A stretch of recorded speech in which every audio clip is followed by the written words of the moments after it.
Всем добрый день. Вы знаете, друзья мои, дело в том, что я иногда не могу найти время, чтобы удалить лишнее из памяти телефона. Поэтому здесь долгий вопрос. Предпочитаю делать прямой эфир. Неважно, сколько людей будет и прочее. Главное, что хватит времени и памяти на все, чтобы я объяснила, показала вам этот ритуал и, собственно, и отключила. Так что, если кто-то включит этот ритуал в прямом эфире делается. Итак, мольба влюбленных к святому Саргису. Доброе утро. Этот ритуал может делать любой человек, который влюблен и который уверен во взаимности чувств. И когда есть препятствия, родители не согласны, обстоятельства мешают. В общем, тысячи и тысячи препятствий на пути к любимому человеку. Этот ритуал могут делать и мужчины, и женщины. Я немного расскажу, кто такой святой Саргис. Он христианский святой, но дело в том, что есть много различных версий о том, что на самом деле он не является христианским святым. Он был язычником, храбрым воином. Просто за то, что он пал на поле брани, защищая родину, его канонизировали за это. И стал он христианским святым. К святому Саргису обращались все. И христиане, и язычники, и мусульмане. В Армении есть день святого Саргиса, день влюбленных, покровителя влюбленных. Когда он стал и почему покровителем влюбленных, я и это объясню.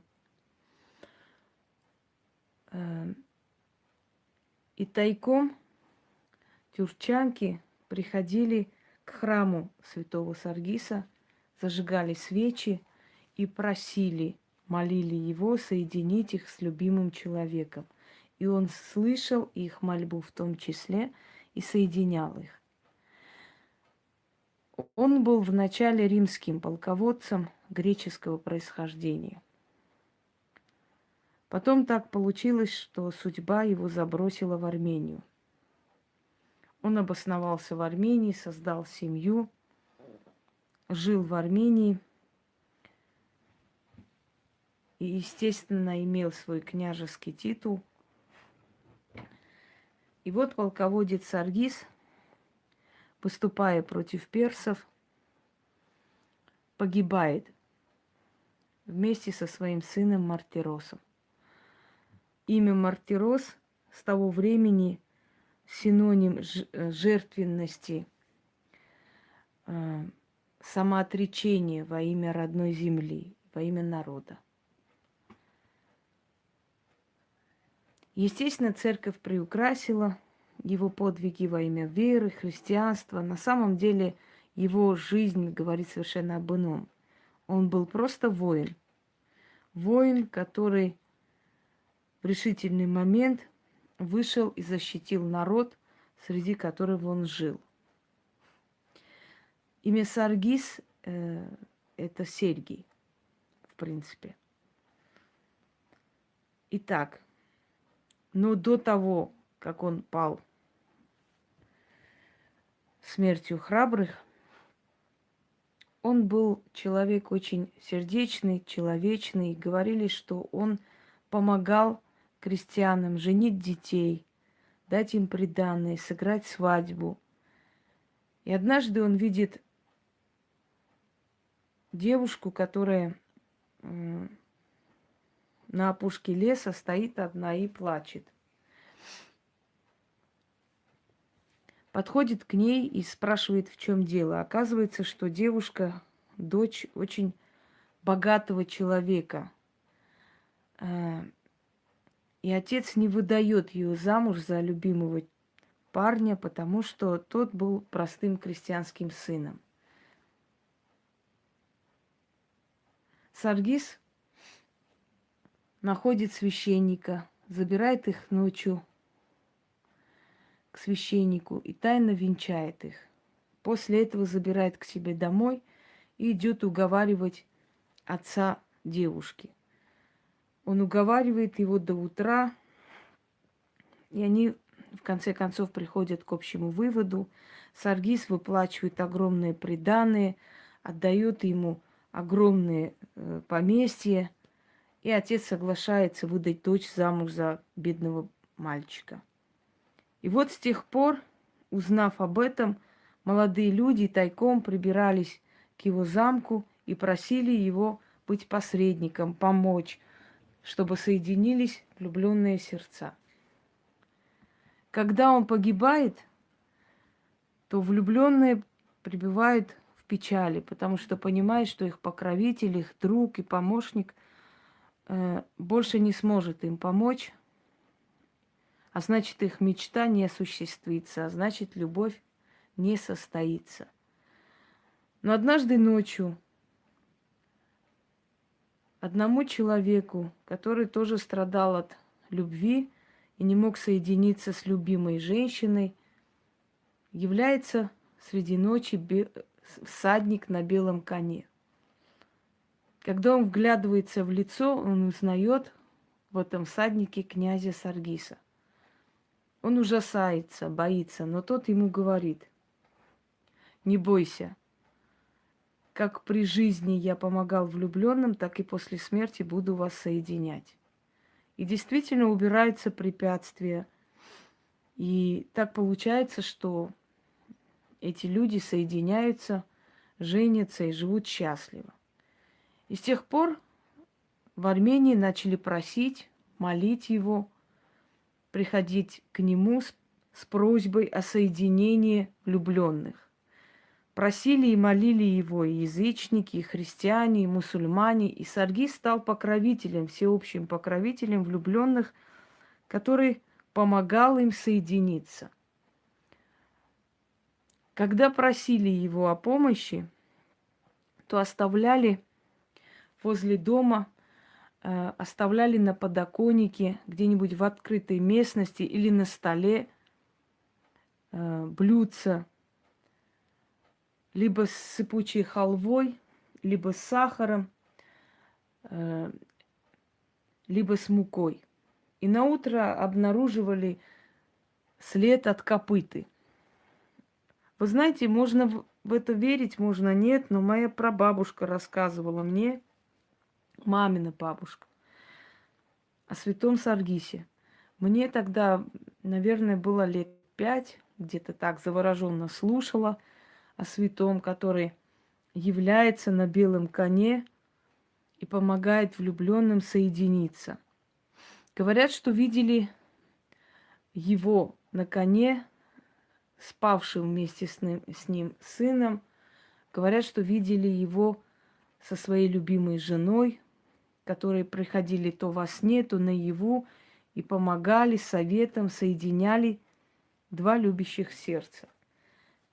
И этот человек при жизни обладал такой силой, что и после смерти его душа, его сущность приходила и помогала людям соединиться. Так вот, этот ритуал святого Саргиса я хочу подарить всем тем людям, которые любят, но не могут соединиться. И поверьте мне, что после просьбы, обращения к нему, все препятствия начнут убираться на вашем пути. Это проверено не раз и не два. Я этот ритуал дарила только очень близким подругам. А сейчас дарю вам всем. Обращение к святому Саргису. Это обращение не имеет ничего общего ни к христианскому, ни к иному эгрегору. Это обращение к сущности, к той силе человека, который при жизни помогал и помогает после смерти людям соединиться, влюбленным сердцам. Вам нужно будет взять желательно посуду из глины или керамики. Но если не найдете, возьмите любую посуду. И желательно, чтобы не было на них там особых цветков, чтобы они были однотонные. Посыпьте или сахар, или муку.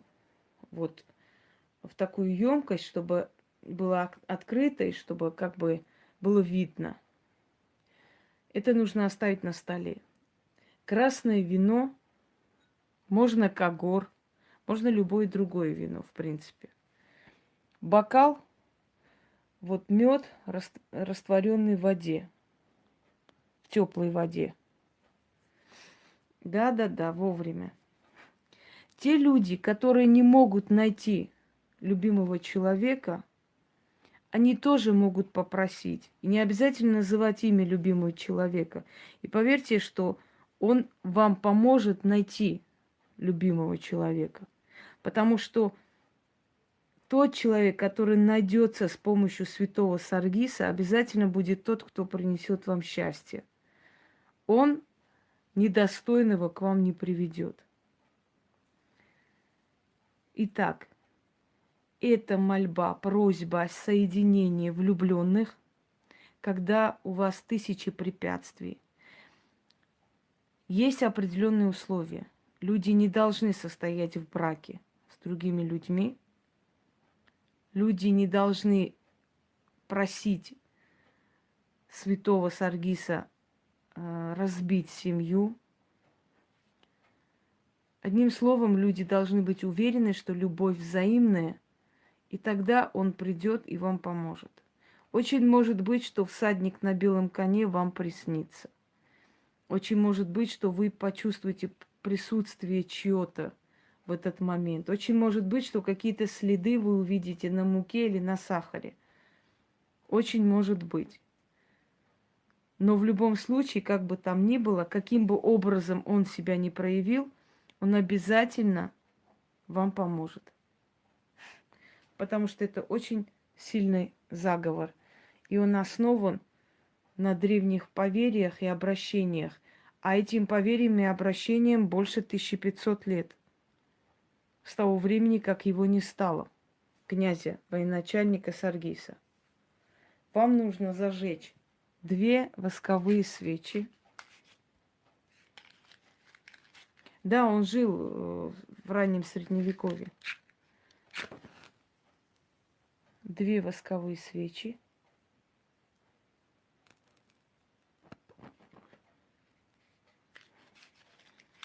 И мольба эта основана на той мольбе, на тех словах, которые обычно произносили. Просто я улучшила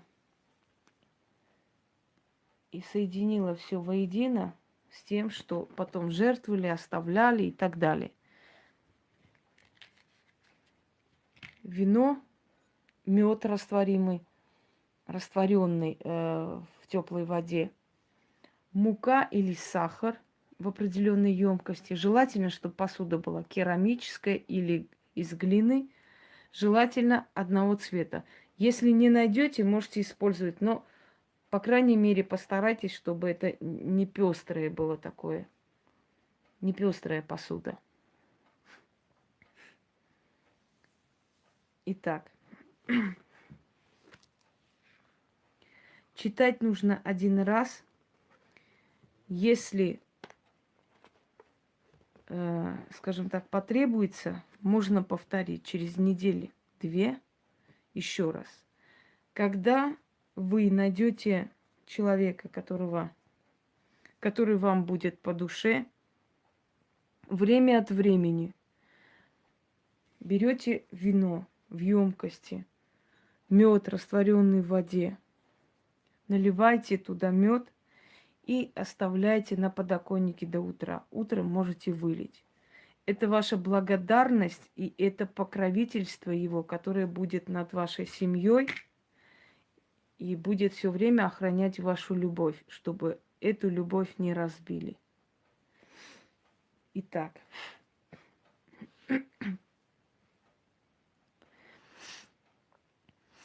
да, в Армении, кстати, праздник Святого Саргиса. Кто-нибудь из молодых людей одевает форму военачальника тех веков, садится на белого коня и проходит по толпе. И женщины начинают кидать монеты, цветы и загадывать желания. Начнем. О ты, покровитель влюбленных сердец, всадник на белом коне, мое обращение и просьба к тебе, услышь меня. Сердце мое полно любовью, душа тоской полна. О святой Саргис, ты соединяешь любящие сердца, два берега сводишь воедино, убираешь препятствия на пути любви. Терновник перед нашей любовью, сотни стен и тысячи запретов. О святой Саргис, покровитель влюбленных, явись, утешитель разбитых сердец, соедини влюбленных, помоги, спаси любовь. Я стою на одном берегу, он стоит на другом берегу. Соедини нас, о великий святой, явись на крылатом коне, о венчатель судеб, о спаситель любви. Я знаю, верю, ты услышишь, ты поможешь своей святой десницей. Дай нам достичь нашей мечты. Всю жизнь буду благословить, славлять Твое святое имя. Будь благословенен.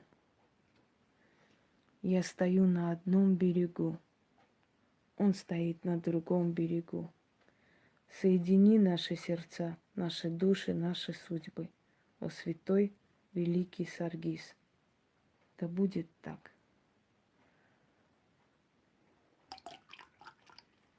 Да будет жизнь наша сладким, как мед. Сладкой, как мед. Да будут наши сердца пьяны от любви и счастья. Как мед с вином соединились, так мы навек соединились. Святой Саргис нам в помощь. Я стою на одном берегу, он стоит на другом берегу. Соедини наши сердца, души и судьбы воедино. О святой Саргис. Я стою на одном берегу, он стоит на другом берегу. Соедини наши души, сердца и судьбы, о святой Саргис. Да будет жизнь наша сладкой, как мед. Да будут наши сердца пьяны от любви и счастья. Как мед с вином соединились, так мы навек соединимся. Святой Саргис нам в помощь.